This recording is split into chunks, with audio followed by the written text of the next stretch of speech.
Okay, good morning. Over the weekend you were assigned material from chapter 1 of the text, and it dealt really with three famous beginnings of pieces of classical music. Somebody tell me at the outset, what were those three famous pieces? Young lady down here?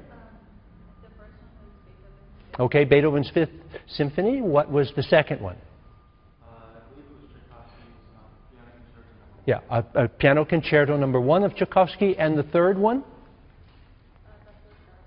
Yeah, this piece by Richard Strauss with this funny-sounding German name. We'll just call it Zarathustra, this prophet Zarathustra. So those were the three pieces, and the issues there had to do with musical genre that we're going to talk a little bit more about in a moment, and the instruments.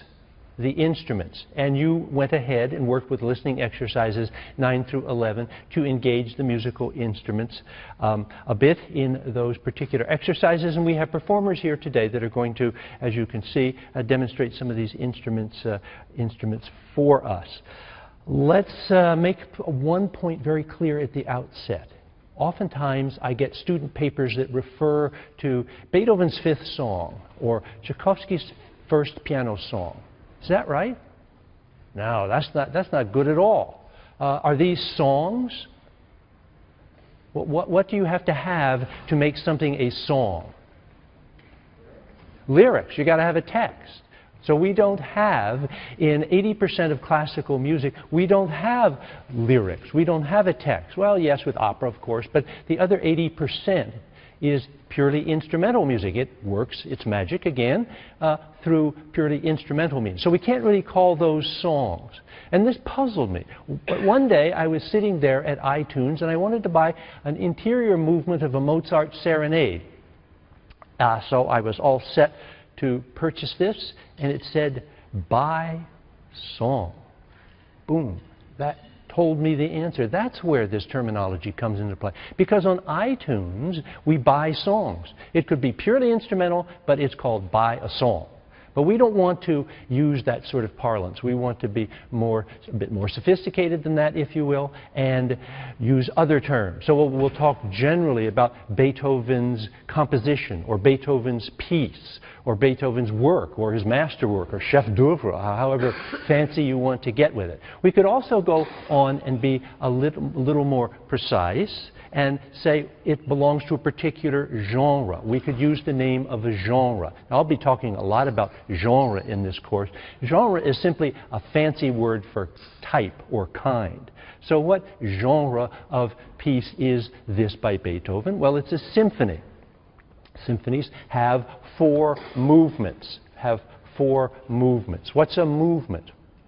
Well, a movement is simply an independent piece that works oftentimes, if there are multiple movements in a symphony or concerto, works with other movements. They are independent, yet they are complementary. Think of, for example, a sculpture garden. You might have 4 independent sculptures in there, but they relate one to another. They make some sort of special sense one to another. So symphonies have these 4 movements, and they usually operate in the following way. A fast opening movement, a slower, more lyrical second movement, then a third movement that's derived from the dance, and then a fourth movement that's sort of, again, up-tempo, fast, emphatic conclusion. Let's see how these play out. By means of a quick review of Beethoven's Fifth Symphony. So all we're going to do here, Linda is going to go from the beginning of the track for the first movement to the second movement and so on. And well, let's just start here. Let's just, by way of refreshing our memory, the beginning of Beethoven's Fifth Symphony.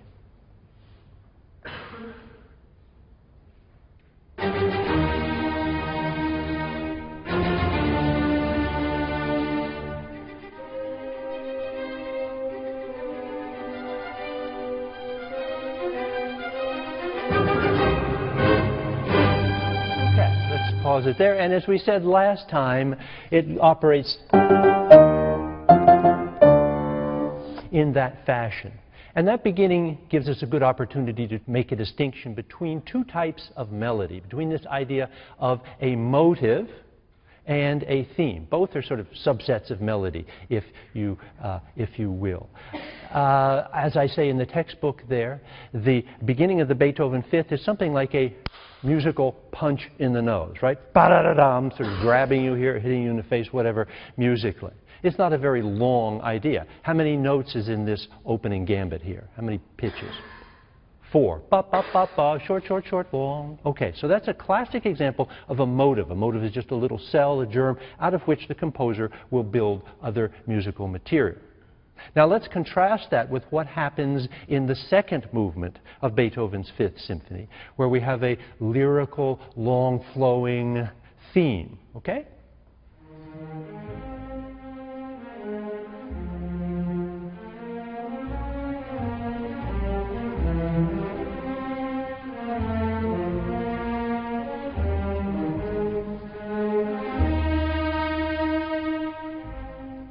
Okay, we'll stop there. All right? So that went on. If we heard the whole thing, it actually goes on for 32 notes as opposed to just 4. So motive versus longer theme. Themes tend maybe a little bit more lyrical. Now, let's go on to the third movement. We said the third movement was dance-derived, but in this case with Beethoven, it's a very strange dance if it is dance-derived. It's just a little bit different than most of these third movements, but let's listen to it anyway, because I'd like you to, when the brasses come in, think about what you're hearing and think about that vis-a-vis the first movement. So let's hear the third movement now.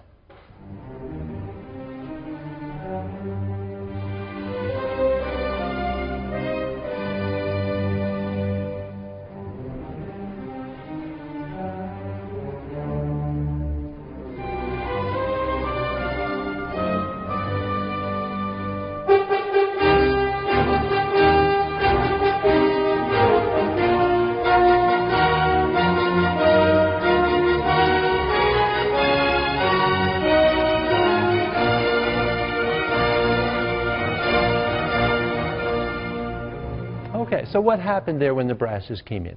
How did that relate to the first movement? Yes? 4 notes. Something as simple as that. Da, da, dee, dee, dee, dee, dee, dee. Same rhythmic idea. So that's the use of a motive there, and that's how these movements are tied together a little bit. Let's go on to the finale now. And as we listen to the finale, let's think about what we heard at the very beginning and talked about last time, about the mood that the beginning of the Fifth Symphony created for it. We had these adjectives up here: negative, anxious, unsettled. Well, how do we feel now about the finale, and why?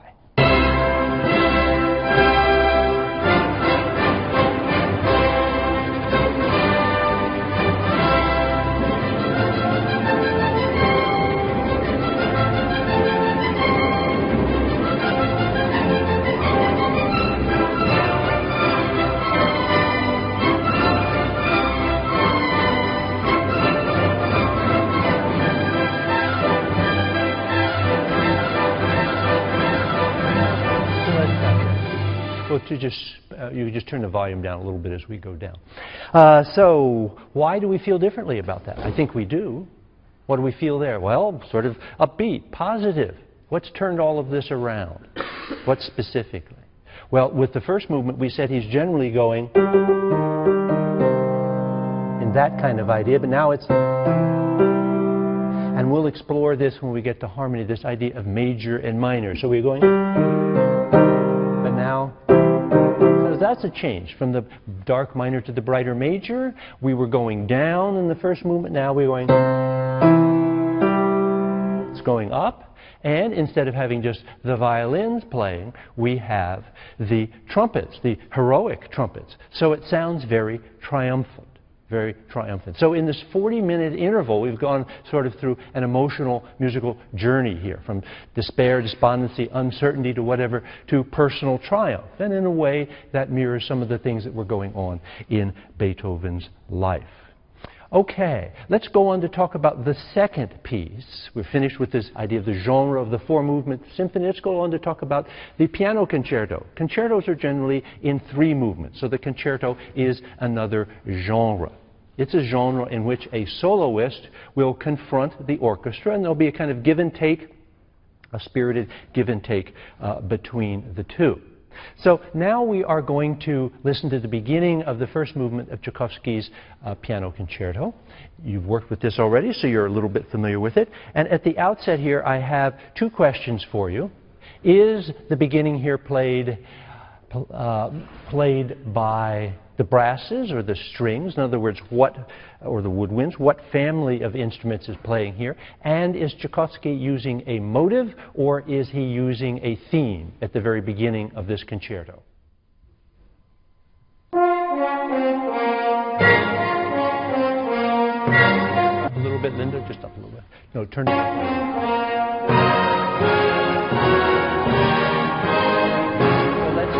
Let's do that again, please. Let's do that again so we can hear the beginning.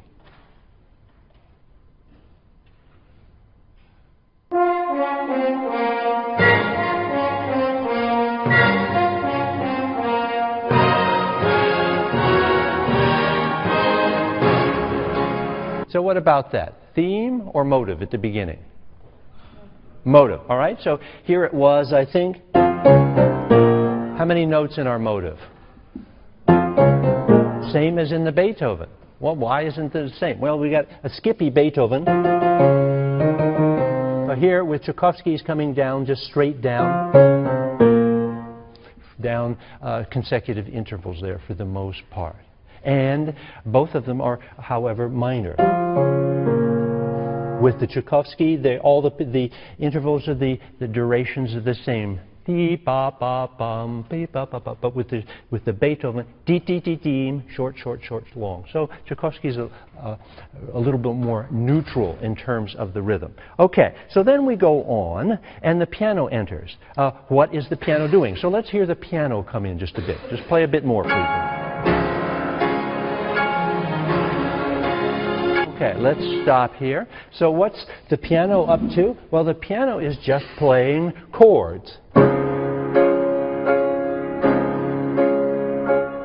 Playing them in octave successions. And we'll talk about that a little bit more too. So what do we have here in this next section? Do we have a theme or do we have a motive? And which are the violins playing? Do they have the theme or the motive? Or does the piano have the theme or the motive? Let's listen.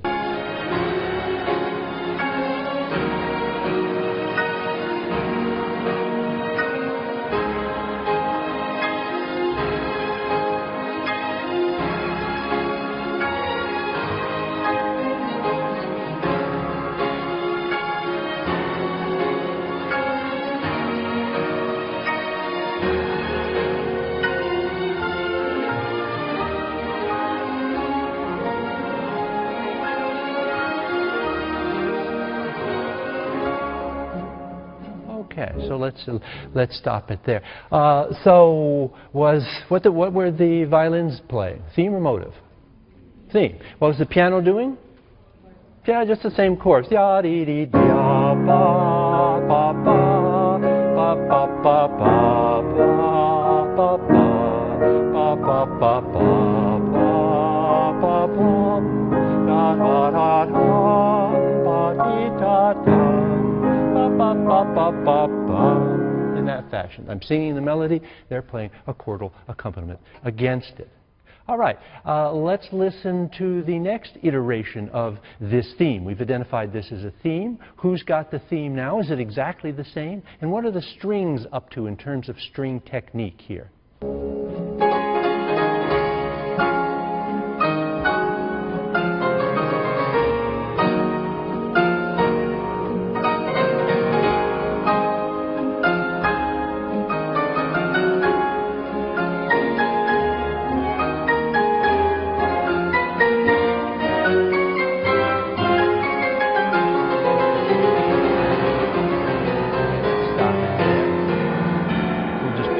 There. So, who had the theme? Piano now. But was it exactly the same? Not really. It's kind of noodling around with it, varying it a little bit. What were the strings doing? They were playing the accompaniment. And what string technique were they using? I think we mentioned that in the first chapter of the book there. Yeah, you've got it. Nice and loud, please. Pizzicato. Good. Okay, pizzicato. We could write that. Did we write that as a term? Yeah, okay. We've got it up there. Pizzicato. That's a help. In that particular case, we've switched the roles around. Let's go ahead to 210. We're going to move this along just a little bit here. As we come back into this, I think we've got a situation where the piano keeps playing the 4-note motive and keeps building it up for tension, and there's a cascade, and then the theme comes back. Let's see what happens here. Just the motive. 1, 2, 3, 4.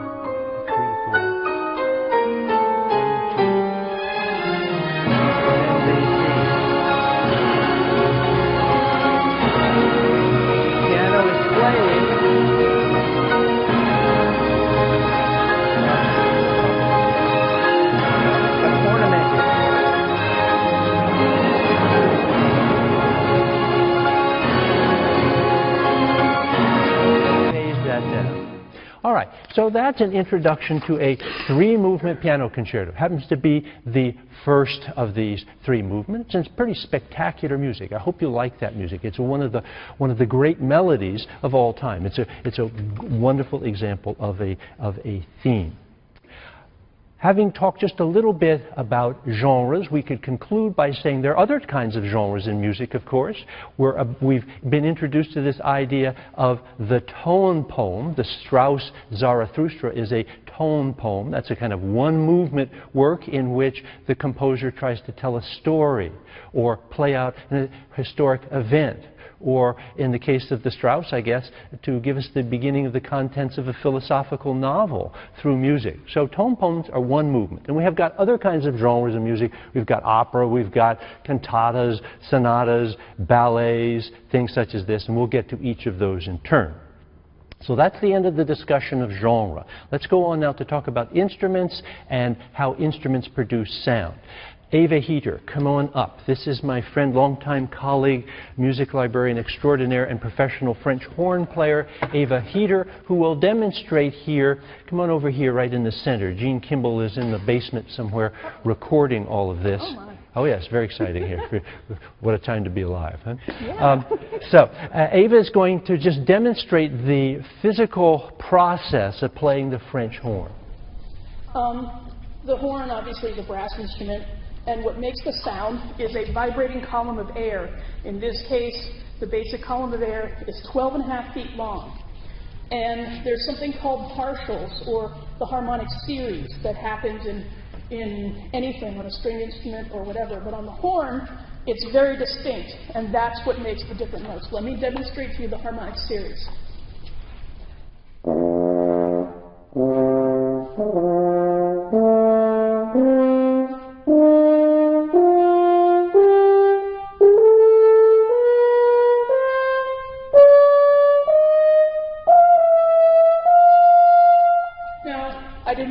No hands.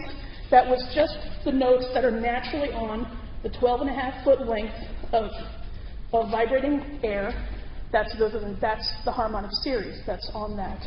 And what the valves do is they shorten and lengthen that vibrating column of air, very much like a cello string on the fingerboard. You know, the cellist is always shortening and lengthening the strings. I'm doing the same thing. I'm just doing it with a series of switches instead of a fingerboard, which we obviously don't have. Okay, that's fine. That's great. That's the principle. And when she says she's overblowing, what that means is, and we'll keep emphasizing this point today, that and these partials, that when a sound is made, you have not just one sound, but that tube is dividing up into sections, and all kinds of little sections of that one tube are sounding. Not just the big sound, but the partials, or the overtones, the intervals in the harmonic series. So it's a whole series. When we listen to a single tone, it's a whole series. And what Eva was doing there is playing out the notes in that series successively. And we'll keep banging on that. Now, if you would, Eva, play just the beginning of the Zarathustra, with the trumpet part. Can you do that? Oh, man, what is it? Well, whatever key you're in. What key are you in? What key would you like me to be in? Well, could we do C?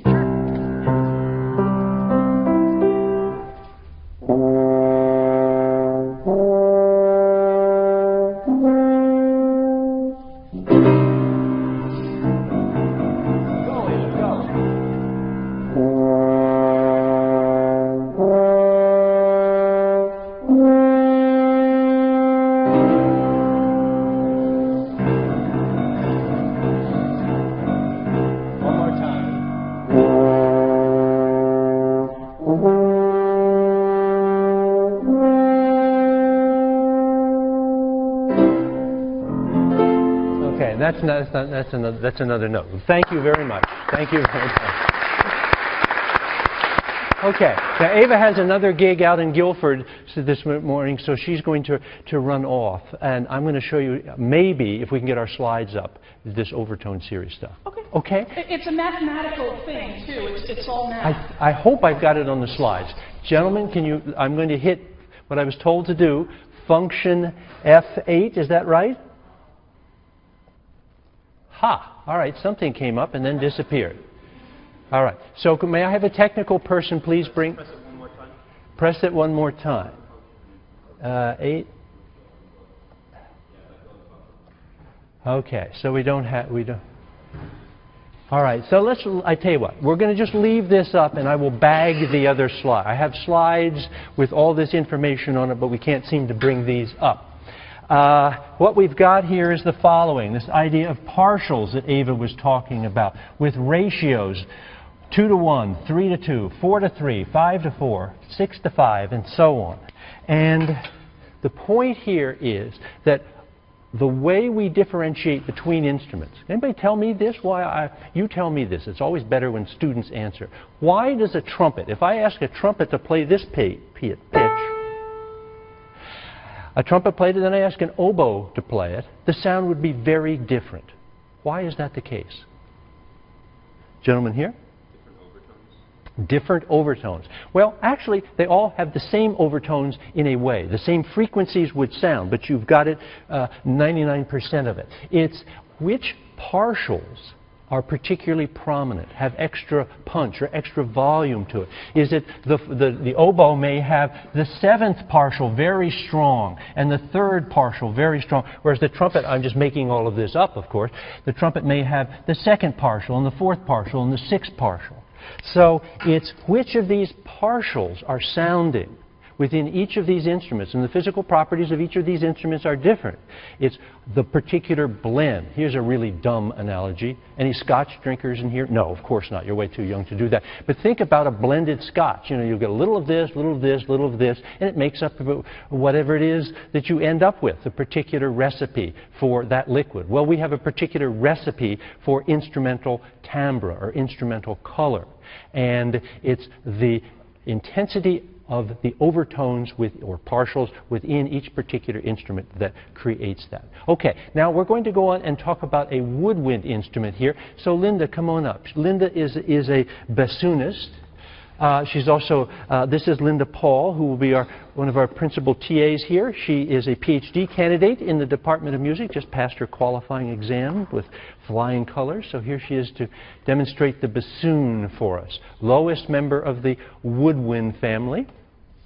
All right, so you probably read in the book that the bassoon is a double reed instrument. And so just to show you what that looks like, you've probably seen it, but if you haven't, 2 pieces of wood vibrate together when I blow through them. Always check it out before I play any notes. And as you will probably suspect by the length of the bassoon, it can play very low notes.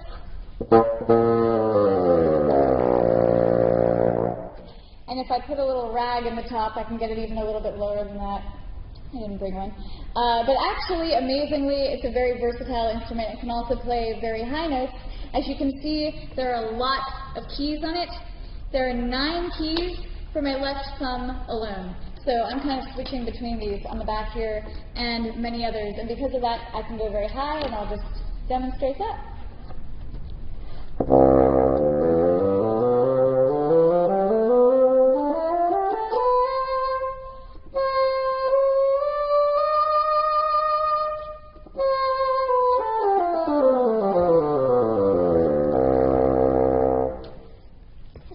Just to give you a sense of the range, because of this sort of particular character of the bassoon sound, it's often used to play sort of funny little low note characters in the orchestra. For example, if you're familiar with Peter and the Wolf, the different instruments play different characters. The bassoon is the grandfather.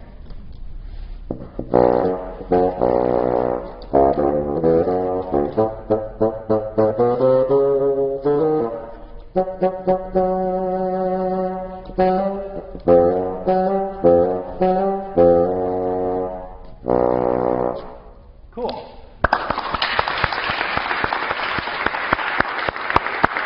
Okay, great. Thanks so much. That's really fun. Now, Jacob Adams is a professional violist here in New Haven. What's the name of your quartet, Jacob? The Vinca String Quartet. So keep an eye out for them. They're based here in New Haven. So come on out, Jacob. And he is a violist, not a violinist, but the principle here is pretty much the same. So tell us about the construction of the instrument.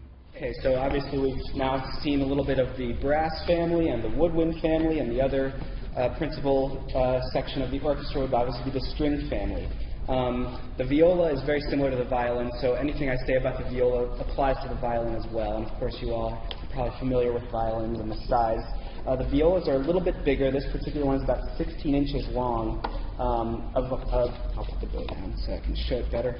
Violins are maybe go up about 12 inches. They have a slightly smaller body to them, but violins and violas have the same general construction. All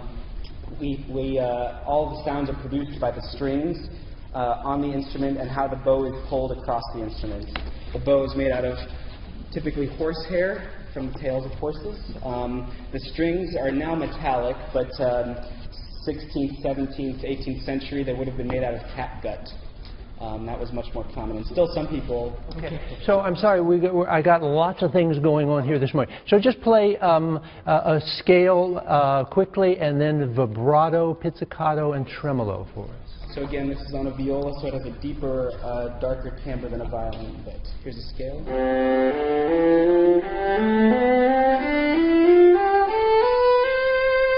Wow, you did something there at the end. Do you have too much coffee this morning? You started shaking with it.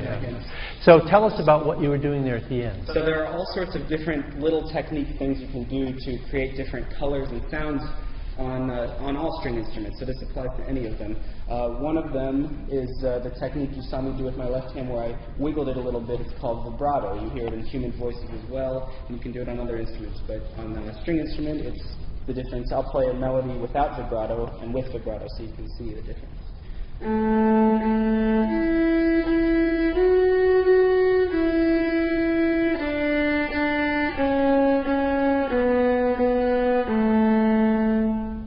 So that's without vibrato. Not that interesting, in my opinion. So with vibrato.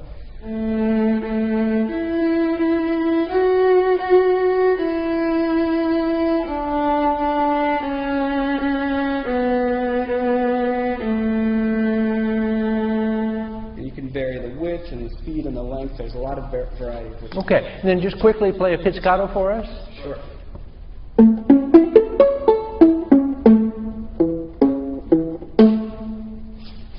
Okay, and then finally tremolo.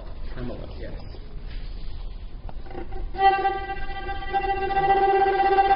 Adds a little excitement or a little filler to the music sometimes. All right, great. Thank you, Jacob, very much.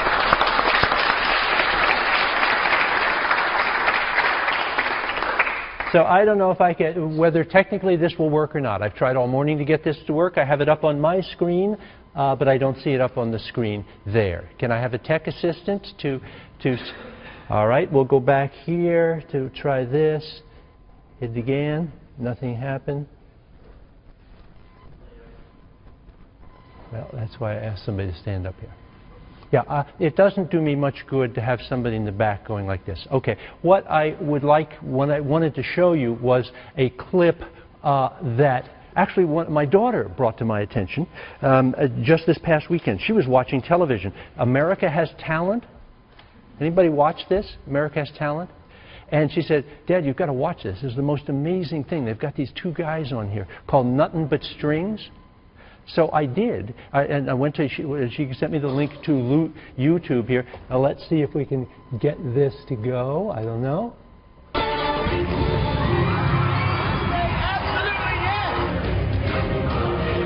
You're going through to the semi-finals. To do something I love with the person that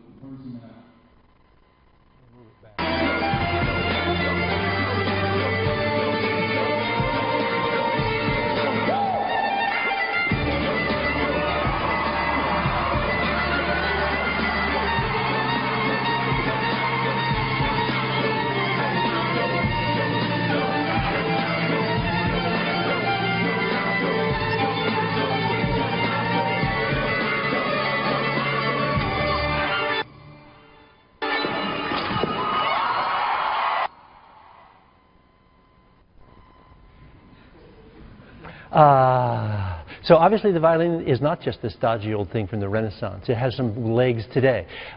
Used in folk music, used in, sometimes you see it in Nashville playing with country music, that kind of thing.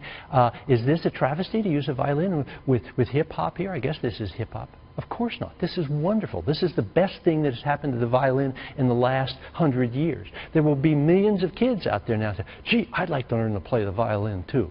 So this is wonderful, this sort of cross dissemination of genres here, bringing this particular instrument, the traditionally classical violin, into the popular realm.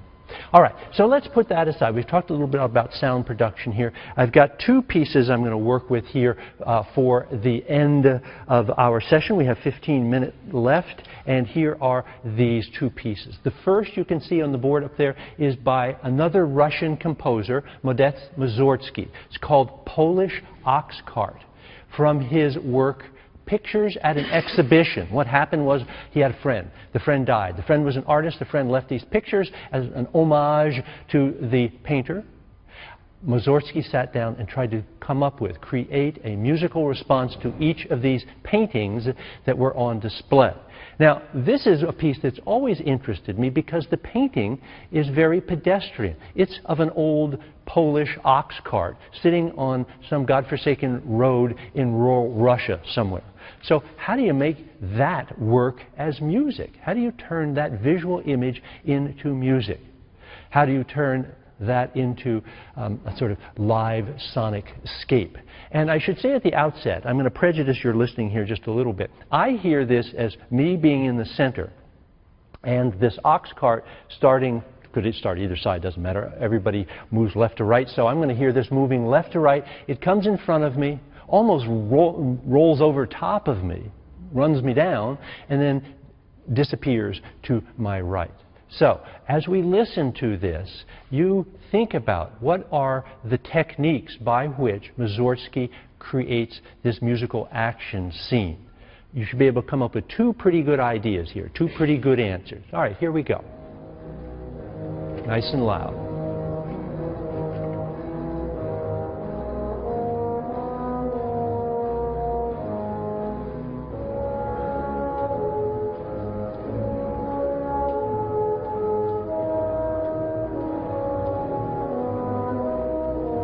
The instrument that is playing is a low tuba, low brass instrument. It doesn't sound much like a tuba because it's actually playing in the higher register of the instrument, but it is a tuba.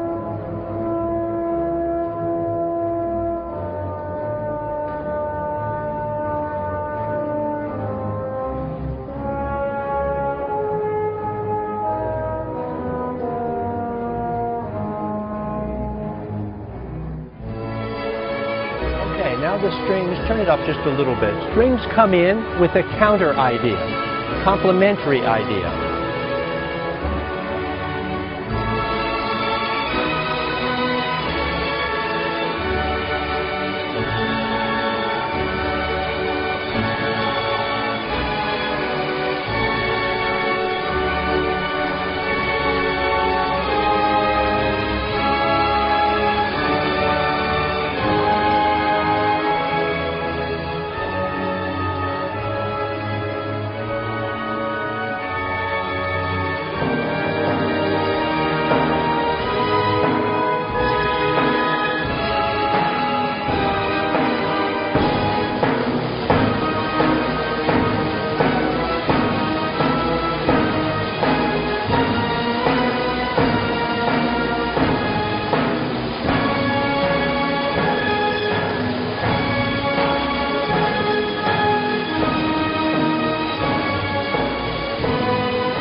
Okay. Give me one pretty straightforward way this happened. What did he do there? Yes, young lady out here, please. Crescendo. Okay, crescendo. From beginning to end? Beginning to the middle of it. Yeah, so like a giant wedge. So that's why the cart seems to be in front of you. So we're talking about musical volume here. It started very quietly. It built up to this huge center in which we had the bass drum pounding away there and the snare drum coming in to give the effect that the entire earth is rattling at that particular point. And then, as it passed by you, the thunder passed by you, and off you went into the distance, quietly into the distance. And it was, we'll come back to that, but how did that happen? We'll listen to the end of that in just one moment. It's kind of a disintegration of the sound at the end, a disintegration of the sound at the end. So let's pick, so that's one big way this happened. That's probably the big ticket item here. There's another way, a more subtle way. Any thoughts about that? Yes? Yes, the instrumentation. Can you elaborate on that? Yeah, it starts just with like, I guess you said the tuba and like really low instruments, and then when it gets to the middle, the strings come in, and then the percussion comes in. Great. It starts going away, and then it disappears. Right. So there's a kind of wedge shape with regard to the instruments, too. He starts with the lowest instruments, and then goes to the high instruments, and then back to low instruments at the end. Let's just review. Well, no, we won't review this. Let's not review that, okay? We don't have time to review that. But let's go on to say the following, that what Mussorgsky knew there was a very basic principle of acoustics. And what is that principle? Yeah? I beg your pardon?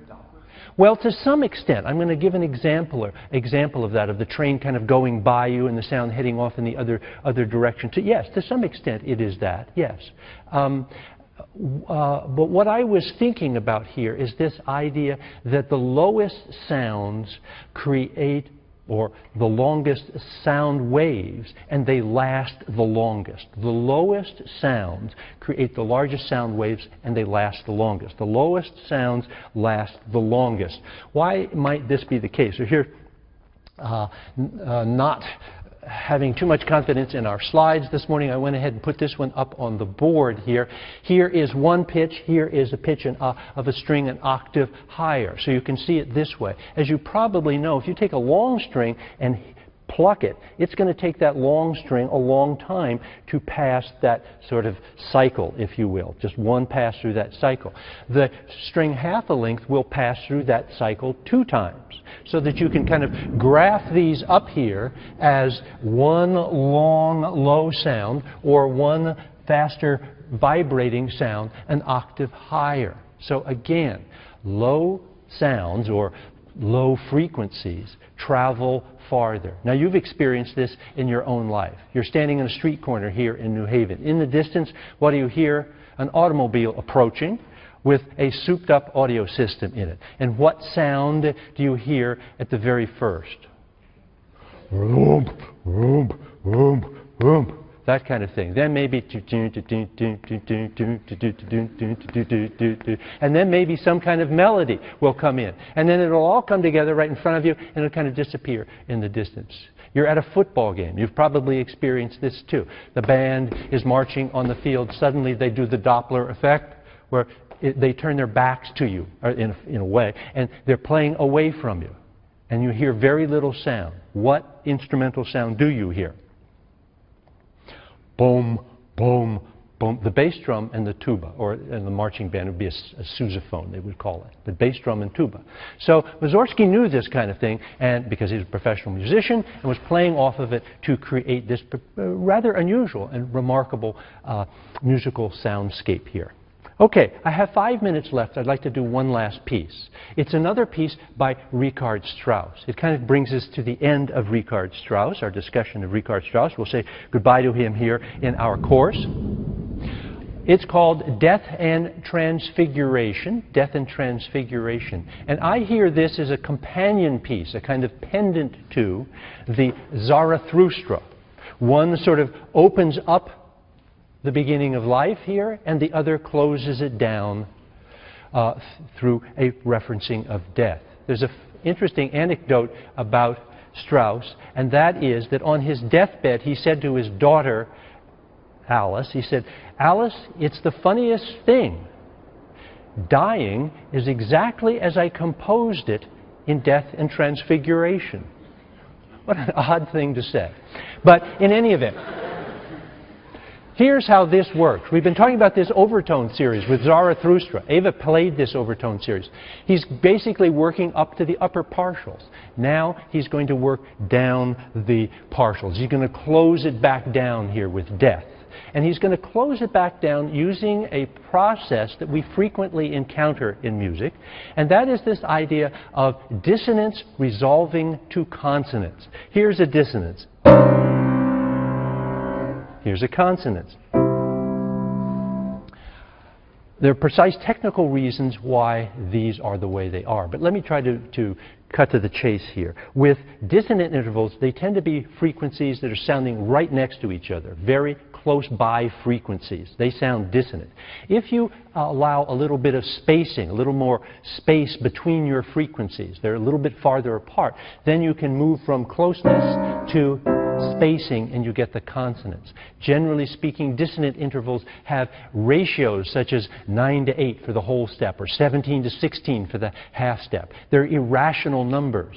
And these irrational numbers like to move to rational numbers. They like to move to consonances. They like to move to intervals that are based on things such as 2-1 and 3-2 or maybe 4-3. So that's the principle of this idea of dissonance resolving to consonance. So we're going to listen now to the end of Strauss's Death and Transfiguration, the death here. And again, we've got the idea of the octave, then the fifth, then the fourth. We're working up farther and farther in these partials. And we've got some of these notes right next to each other, and they want to move to the stable note. So we're going to be hearing a lot of a note right above the tonic wanting to pull down to that tonic note. We're going to hear a lot of a note right above the dominant wanting to pull down to the dominant. So let's listen to this. We have about 3 minutes, I think. We'll hear it, and I'll comment a bit as we go. Okay, first question. What string technique is being used here? Tremolo. Tremolo. Just sawing away there.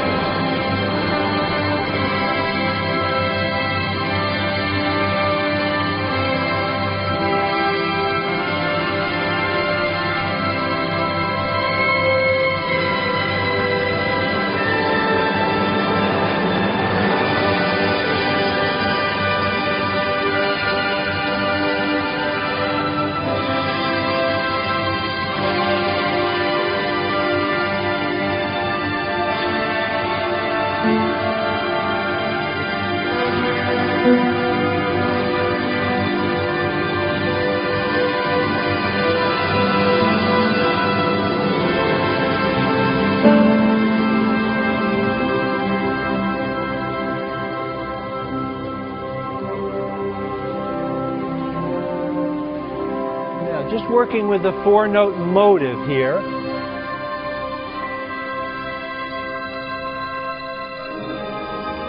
Whoa, strange little dissonant chord there, resolving to consonants.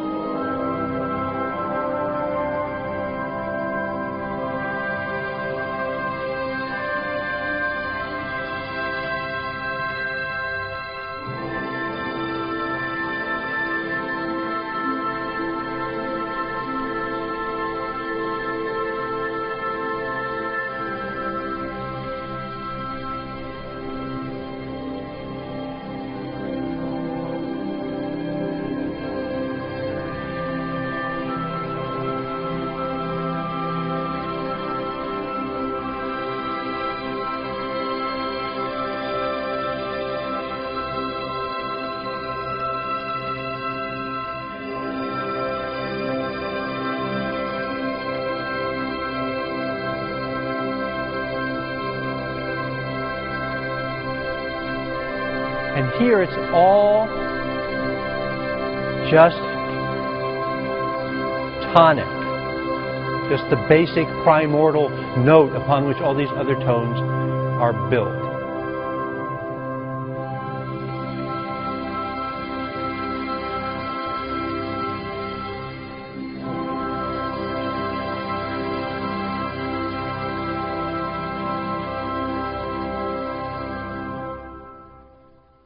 Okay, so that's Richard Strauss's approach to death. Not particularly relevant to you young people, but for older gentlemen such as Professor Kagan and myself, we're getting close to that, right, John?